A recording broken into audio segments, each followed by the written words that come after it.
Hello and welcome to our Smurf video, and today we are looking at Super7 Ultimate's Mighty Morphin Power Rangers Putty Patroller, and this is for ages 14 and up. This is the cardboard that it comes with. This is the bit that goes over the other box. Very, very cool. Nice putty on the front. Mighty Morphin Power Rangers on the front. Ultimates on the back.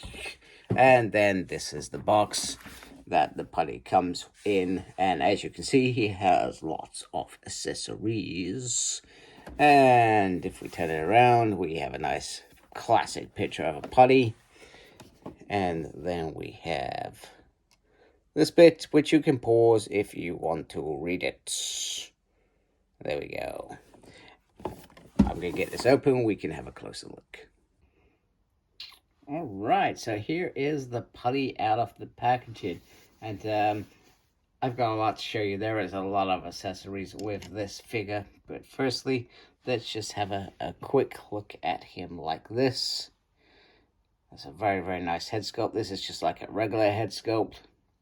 Looks even more creepy than the normal putties, etc. I think the only thing I would say is this has a lighter gray at the back, which sort of is meant to commend the Zeo, whereas I think the other one is a little bit darker. So the other one is meant to be more of a season 1 than a season 2, if you're doing that. And this is obviously an army builder, which you can obviously grab lots, because if you're going to be serious about Super 7, you want lots of these. The only problem is they're super expensive. That's the frustrating thing about that. This bit looks really, really nice.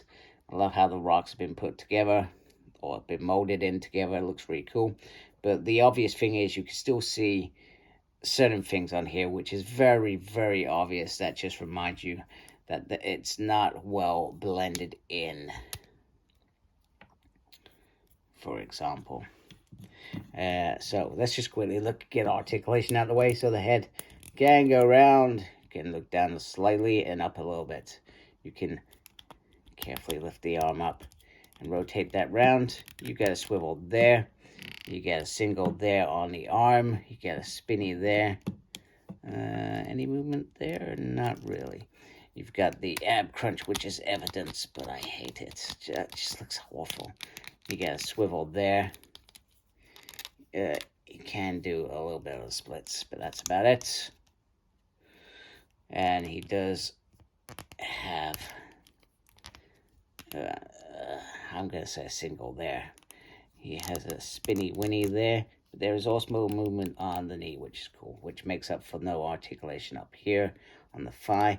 There is a little pivot there, an upsy, and a little bit of a downsy. So just be careful. I always say this with these figures. These figures are super expensive, and I worry about the joints in particular. So, there he is. Oh my god, I can't even get him to stand. Come on. There we go. Right, okay, so let's bring in a single Putty Patroller to show you against him. Now, I'm going to say this, and then before I would say this, the colors actually look better. I can't remember which putty this is, whether it's from the green 2-pack or whether it's just one of the ordinary ones that I've grabbed at some point. But this darker tone actually suits Season 1 putties better than this lighter version that we've got on the Lightning Collection. I just wanted to point out the darker tone is better because they were a darker tone in Season 1. So I'm going to go do the first change, which is Zeo, and then we can have a look at some of the other stuff.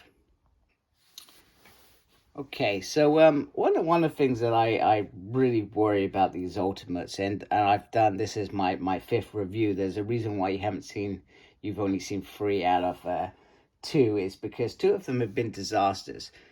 Pegs have broken, things have broken, etc. And that is the biggest worry when I'm popping out. Some of these smaller figures, I think they're a little bit better. I still worried, but the Power Rangers, I didn't worry that I was going to break something. I think the Green Ranger I did a little bit in particular.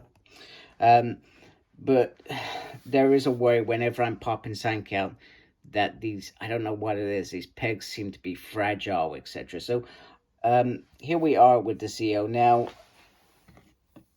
you can still see little bits of, whoops, black on there. Now, the reason that I wanted to express my concern with these figures is because these are on like little elastic bands, and this is sort of like a little elastic band, and I felt you could easily, I mean, they're elastic, they're not meant to break, but I worry over time, if you're constantly changing this, you could seriously damage this.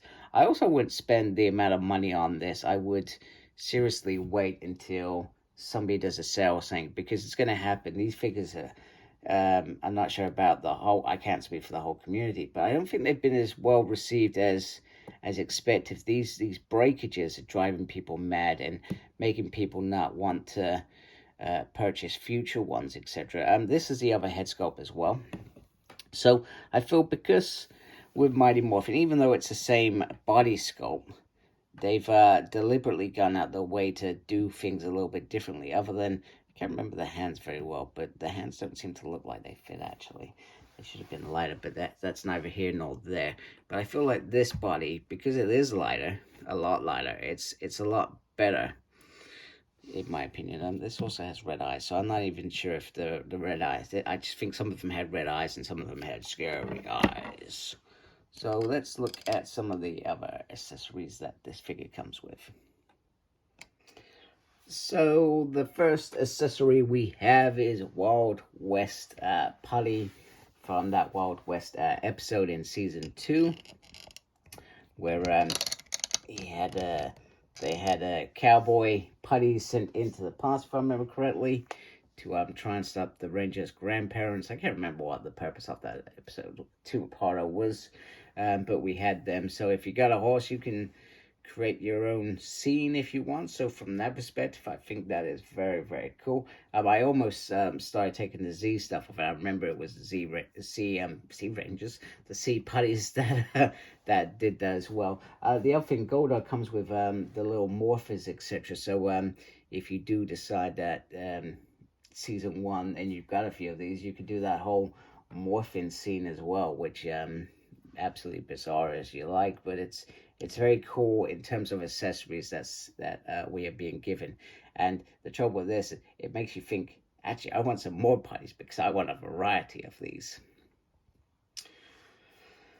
I am surprised to say that this is probably one of my favorite things. I generally feel like I'm playing with my daughter, playing some Barbies or something right now, because this is like the ultimate dress-up experience, putting these things on. So onto this, they actually give you a little sort of bit of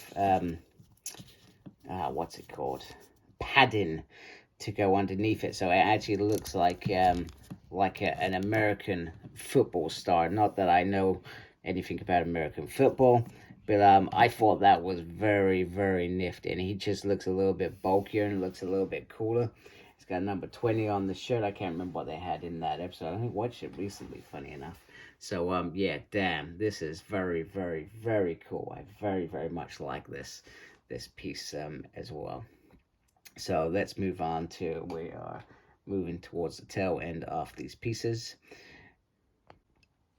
One thing I did want to say, when taking the arms out of the jersey shirt, I feel like that was probably when it was the most vulnerable, because it's right in there and you've got this shirt, etc. So remember to take it near the sort of top part of the arm, etc. Just to, because like I said, I worry about pegs with this set, so it's definitely something to remember. So yeah, so we've got this piece of fabric from the episode No Clowning Around, where Trini's niece is turned into a piece of cardboard, and it's Alpha to save her with some good old-fashioned H2O. And then just the final one is this nice, beautiful pumpkin, which just, oh, I don't like that.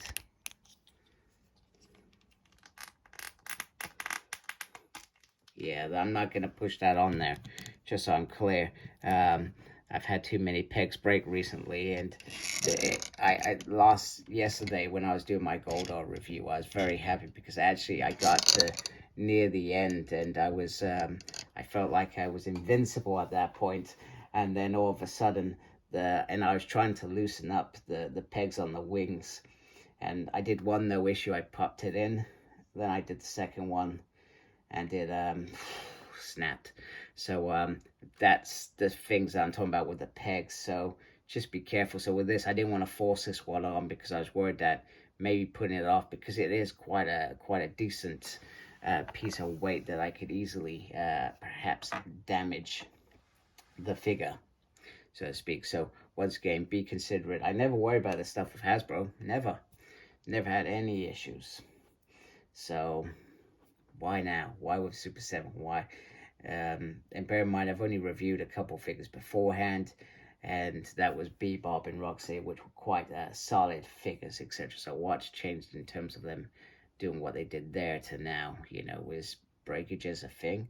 The other thing with these figures, the way that I look at them is they are to be displayed nicely. That is it. That's the way that I look at them. Get them into that one perfect position you want them in, and then pose them. Nice and easy.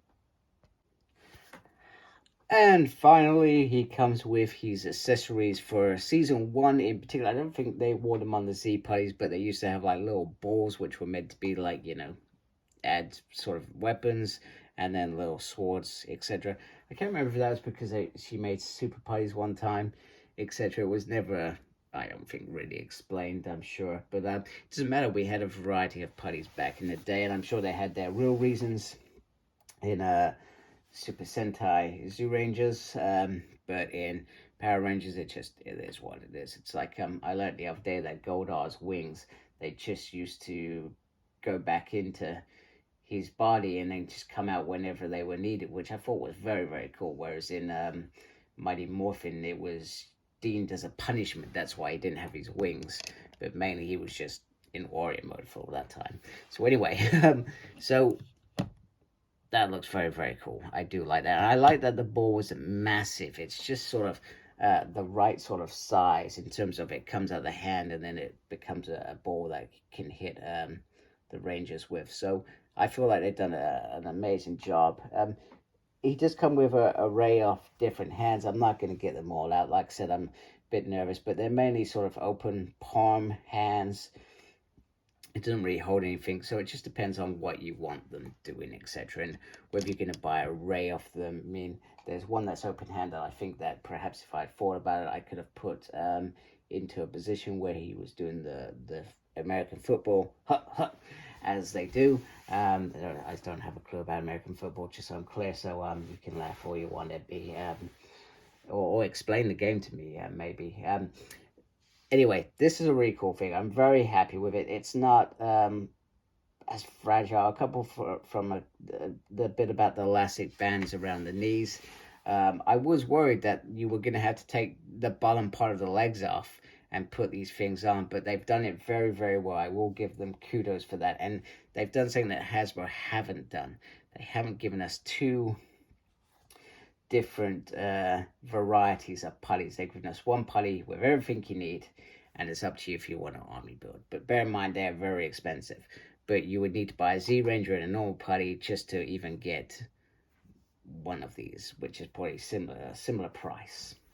Should be mean, unless you got them on discount at one point. So anyway, I hope you like my video. If you do, please support my channel by subscribing. I really appreciate that. Thank you to everybody that is subscribed. Appreciate you folks a lot. I wouldn't have a channel without you.